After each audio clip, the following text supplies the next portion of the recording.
everyone. We are at Manifest, the Future of Supply Chain here in Las Vegas. I am with Omar. Omar, how are you doing today? I'm great. Thank you for having me. It's good to be here. Absolutely excited to have a conversation today. To anyone who doesn't know you, could you please introduce yourself? So I originally sort of entered the industry as the founder of Surge Transportation back in 2016 and had a really unique opportunity in 2019 to develop API real-time pricing for one of our legacy customers who had a program which they call Dynamic Rate Tree. And so we had to build API real-time integration into their on-prem TMS to essentially participate in that program. And then it really took off from there, and Surge experienced extremely rapid growth as a result of developing these APIs and integrating with other TMSs. And so I've now decided to commercialize that and make that available to all brokers and shippers so they can benefit from utilizing the same technologies to acquire customers and win more business. Okay. Yeah. Exciting. So, and the new business, what is the new business? Is this a new business venture? Yeah, it's Get Real Rates. So I've founded Get Real Rates. Okay. And Surge is still up and running, but I just thought it was time to sort of make this accessible to everybody at a really affordable price so that they can kind of help modernize the entire supply chain. I think brokers and carriers need it. I know a lot of shippers want it to happen as well. So, we're just getting ready to launch in a few weeks and really excited about it. So interesting trends happening here because we have some recent headlines too with, Transfix sold their brokerage portion to NFI and they've spun off the actual focus on technology now. Right. And then we had who else? Loadsmith. Loadsmith is moving into technology focus, selling their brokerage and their actual asset carriers to Freightvana. I think there's another one I'm forgetting, but now so Convoy, of course, sold the platform, right, to Flexport. Yep, so to Flexport. Very similar. So I'm curious, what do you think is behind this trend? You're experiencing it yourself, you're doing it. So talk to me about the thought process when you do that. So I think that a lot of us, what we experienced is that we were able to identify a need in the industry, sort of able to fill a gap that existed, right? And then I experienced tremendous growth as part of filling that gap for my customers, and I think Convoy experienced tremendous growth and Transfix experienced tremendous growth. But for all of us that are making what we've created available in an affordable, scalable way to other brokers and carriers, I think also sort of realize, we shouldn't be the only 4 or 5 or 6 or a dozen people doing this, right? Because we benefited from it in the same way the whole industry is going to benefit from it. And I've been saying for years, I thought that by now everybody would be doing it, but to a certain extent, there's a little bit of a high barrier to entry, right? You have to spend, $1 million to build the tech, or no one's really been willing to make it available on a buy licensing, way. And I think Transfix is now willing to do that with their technology. Flexport Convoy platform's willing to do that with theirs, and I'm doing everything I can to do the same with mine. Yeah. So.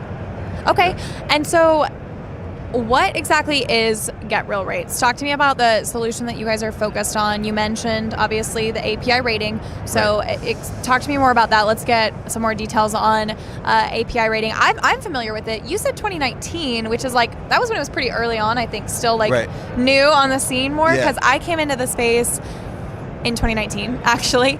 And I was with ArcBest ABF, and we launched dynamic pricing for the ABF freight side for LTL. Right. And that was I spent hours and hours explaining the concept of API rating to shippers and to other people. And so it was newer then. It was newer when you were doing it. Where have we come now? We're at 2025. What's happened in 6 years within that space? Well, I think one of the things that's also sort of in demand that I want to talk about today, so I think we had a few sort of pioneer shippers who were really bought in with on-prem systems that were fully customized to build this dynamic sort of environment. And it wasn't until sort of 2020, 21, 22 that the large shipper ERP TMSs said, okay, we also want to build this capability, make it accessible to all of our shipper customers and to all of our broker and carrier customers.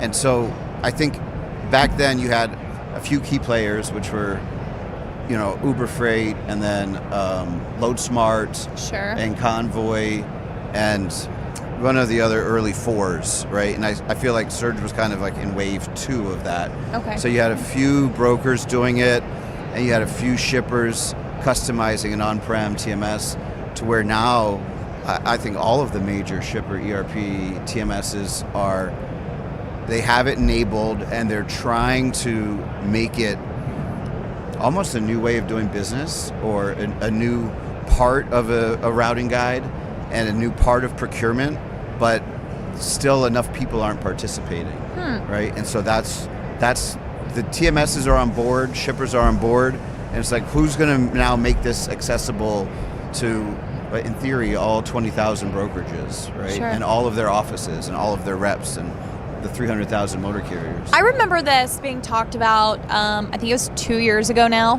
at Food Shippers. Do you go to Food Shippers? I was. Okay. Yeah. That's what I thought. And they talked about it, the concept of this API rating. It was either Food Shippers or DatCon. Now I can't remember. But basically what I heard is they would like to see, some of these shippers were probably the more progressive ones. I think they were early adopters of it. Right. They were saying that they want to see more people capable of participating in the program, but then it doesn't necessarily completely change like their carrier relationship management strategies. They can play with it, and they can choose, like, if everyone's capable of participating, we can choose who has access to participate by providing rates on certain subsets of our business, certain lanes, certain geographies, certain types of freight.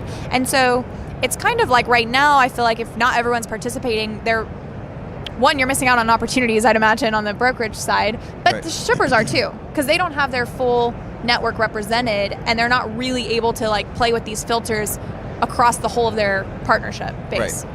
Right. Well, I think that's what they want to do, right? So that's what, early on, it was sort of dynamic pricing was a tool that was deployed by brokers, the early 4, and then now a couple dozen of us, to essentially insert dynamic rates into static routing guides. Okay. Right? And then shippers were open to that idea, and I think they realized the value, and then they changed their whole procurement strategy to what now they call dynamic freight spend management. So they're saying, not only do we want to curate the carriers and brokers that are allowed to participate, we also want to lay weightage around performance metrics. We want to lay weightage around your give back percentages. We want to lay weightage around, sort of the volume that you're transacting across our network. So if maybe, the person who has a 95% on-time rating and hauls 100 loads a week versus someone who has a 92% on-time rating and hauls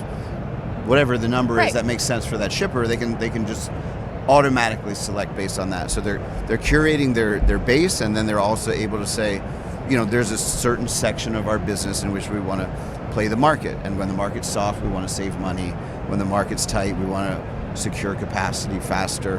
And so essentially they pick the optimal rate given whatever the market conditions are at that time, rather than essentially planning 1 year ahead of time. They just have to accept that when the market's tight, they're going to pay a little bit more, but when it's loose, they're going to save, and they want to have that flexibility. Okay, I had a thought. Let's take it back a second. Tell me, what is dynamic pricing? And I do think that's necessary, because I want to know, like, what's going into dynamic pricing. We're asking for instant rate quotes, right? From a broker. Right. What intelligence feeds that process? Yeah, a lot of people use the word dynamic pricing, and it means different things to them. And it's not That's inaccurate. what I was like. I feel like let's get specific on that. It's not inaccurate. I mean, I'm partnered with rate engines who also very loudly proclaim to be the best at dynamic pricing, but I would say that where we have a strong partnership is that a lot of the products on the market are focusing on dynamic pricing to the extent that it helps you procure carriers, faster and better and more accurately, and predict rates that you're going to pay to carriers more accurately. And I think that what Get Real Rates technology does is while it certainly contributes to that, it's more focused on procuring customers and giving rates to shippers in their routing guide, in real time as well. And it also opens opportunities for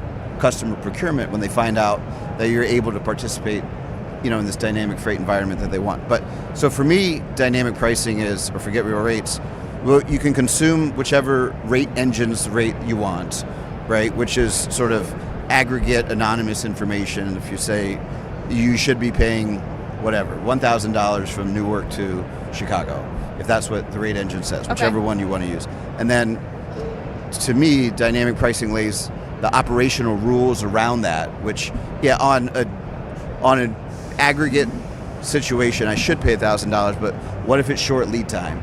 Or what if it's a heavy load? Or what if it picks up on the weekend? Or what if it picks up on the weekend and delivers on the weekend? Or it's team drivers, or it needs or driver assist, or anything that you can think of that would possibly affect the rate. And then, like, within a fraction of a second, all of those variables have to be taken into consideration. And so where you could literally, a shipper will ping the same load on the same lane on 5 different days and get 5 different rates because of all of the variables that might come into play across those 5 days. Holiday, weekends, weight, lead time, whatever you can think of. And you're not changing your rate. It's just the operational situation around that quote is different than the one that ships the day before and the one that ships the day after. So I have a question now. We're talking about this. We want to see progression. I guess I have, we'll come back to this. I want to come back to like what's hindering us, what's holding us back from, progressing more into this. But is there a concern that we go too far down this path and we eliminate like contractual obligations or relationships, or would that be a misplaced concern? Well, I think every shipper who I've worked with has their own way of setting rules around how they want their dynamic environment to work. Okay. And there are contractual commitments. There's sort of ceilings. I think probably one of the best models of one of my customers that I think should be adopted probably by many shippers is they say, we have this subset of our business that we're going to award out at a contracted rate, but we're going to award that, we're going to hold you to it, but we're also going to play the market before we send you each load. And if the market rate is lower, then we're going to go with the market rate. And you can even lower your own market rate and compete at market. But at some point when it gets up to the ceiling, then we're going to like switch gears and go to traditional routing guide and go to primary, then backup 1, then backup 2, then backup 3. And then if all of them reject or don't accept their tender, then we're going to call that spot, right? So we've got this like dynamic environment where we can play what we want to. Then we have a ceiling. And the ceiling then kicks in traditional routing guide and says, now we're going to play by old school rules. So we're going to play new school rules when we want to optimize. And now we're going to go old school rules. We're going to go primary 1, backup, backup, backup, backup, spot market. And then they track that spend differently, right? So there's traditional spend, there's traditional spot market, and there's API. And then, they can build different SCAT codes around it. They're just, so you have to have rules. I think that's why the balance, the rules, the balance, the appropriate use comes into play because, it is tough. Because at the end of the day, if you want those trucks to show up and continue to be your trucks and not another shipper's trucks, right? We can't just create a completely transactional environment. Right. We still have to prioritize things, hold up our end of the obligation. So I love this evolution. I've been very interested in the dynamic pricing since I was part of it coming on the scene back in the day. I can't say that yet. I haven't been around that long. I'd like to know if anything, what are you seeing as barriers to progress in this space? What are some of the kind of like bottlenecks that present themselves, and why this hasn't been adopted by 20,000 plus brokerages, and why it still resides within pretty few establishments? I think the biggest barrier to entry is the cost to build the software, right? And then sort of maybe figuring out how to build your logic and your decision-making tree around, same day, next day charges, however you want to bracket out. We do it in local, short haul, medium haul, long haul as like our main brackets for how you want to adjust. And like like really owning all of the decisions around the variables is part of it, but then the cost to build it is pretty expensive. I mean, I would say it's expensive, and most brokerages, statistically, as you know, are small and medium-sized businesses who don't have the resources to build. But no one has really licensed it in an affordable way. I think some of the early product on the market were very enterprise level, so they're like super expensive. And so it's like this upper middle market tier where there were some enterprise level brokers who could afford that pricing tier, and then just above that, the rest of them were building it on their own, right? So statistically, that's like 99% of the brokerages who can't participate in either one. Yeah. So somebody, I think, needs to say, look, for $500 or $1,000 a month, like per customer, if you win, 2 or 3 loads, which statistically, 2 or 3 loads would pay for it. Statistically, my estimate is you win 100, extra. So it's an easy ROI, and then an easy experience of onboarding, like rapid onboarding, almost kind of self-serve style onboarding is what we have. So you can just you can go in and get started rather than having like a 1 month build out and configuration, and we've really invested a lot in that experience being super fast, and I think that's what people want. I think that's almost a necessity, unfortunately, these days. It seems like the enterprise guys always move first. Well, let me back up. The shippers always move first, even if the move is just, I want this, go find it. Right. And they usually take that demand to their largest partners, right? Right. And then we see like these enterprise guys who have the resources, the dev teams, whatever, they go out and kind of try to, confirm that it's a good thing to invest in, and then they start the pioneering, right? And then we catch wind of that, and then the next, just under them, those bigger tier ones are like, okay, let's start looking at this. And then we finally will make it to a point, usually years later, where someone's like, okay, we now have enough of an understanding and a concept and a basis established that we can create something that's more accessible to people outside of just those 2 sectors. But it still has to be built. It still has to be created. Somebody has to go out and do that and build it in a way that it works, that it's accessible. Right. It sounds like that's what you're doing. Yeah, that's exactly what I'm doing, and I'm happy to do it. I'm excited. I'm excited for the industry. I mean, I'm excited for shippers, but I'm excited for brokers and carriers. We haven't talked about it, but I come from the agent world. At least part of my experience and my tenure in this industry, I had 6 years as a commissioned agent, and 2 of the very large national firms, and not just agents, but I think a lot of other small brokerages, just from my participation in TIA, and I've been on the board of directors at TIA and very active in that community for many years. A lot of people just have 3 or 4 customers, right? And they may be enterprise level customers. It's just a really strong relationship that they've built over the years, and that customer says, I want you to participate in this dynamic API environment. And they're like, well, I got 3 customers, man. I can't spend $1 million building something, but it would be extremely valuable to them to say, oh, this and PE people say, well, you don't want to have customer concentration. The reality is people do, right? If you have 3 customers, you're going to have 70% density in the one, and if you now 70% of your freight is now just almost limitless opportunities that you have, it's like a huge deal. And I think everybody needs that, and it should be exciting. And I'm happy to offer it to the competition, and to make the industry better. I think that's what we've always done at TIA, right? We all collaborate to help each other get better, and we're all a group of competitors. We're frenemies, but we try to help each other out. So. Will you be at TIA conference this year? I'll be there repping Get Real Rates rather than Surge. I have a booth.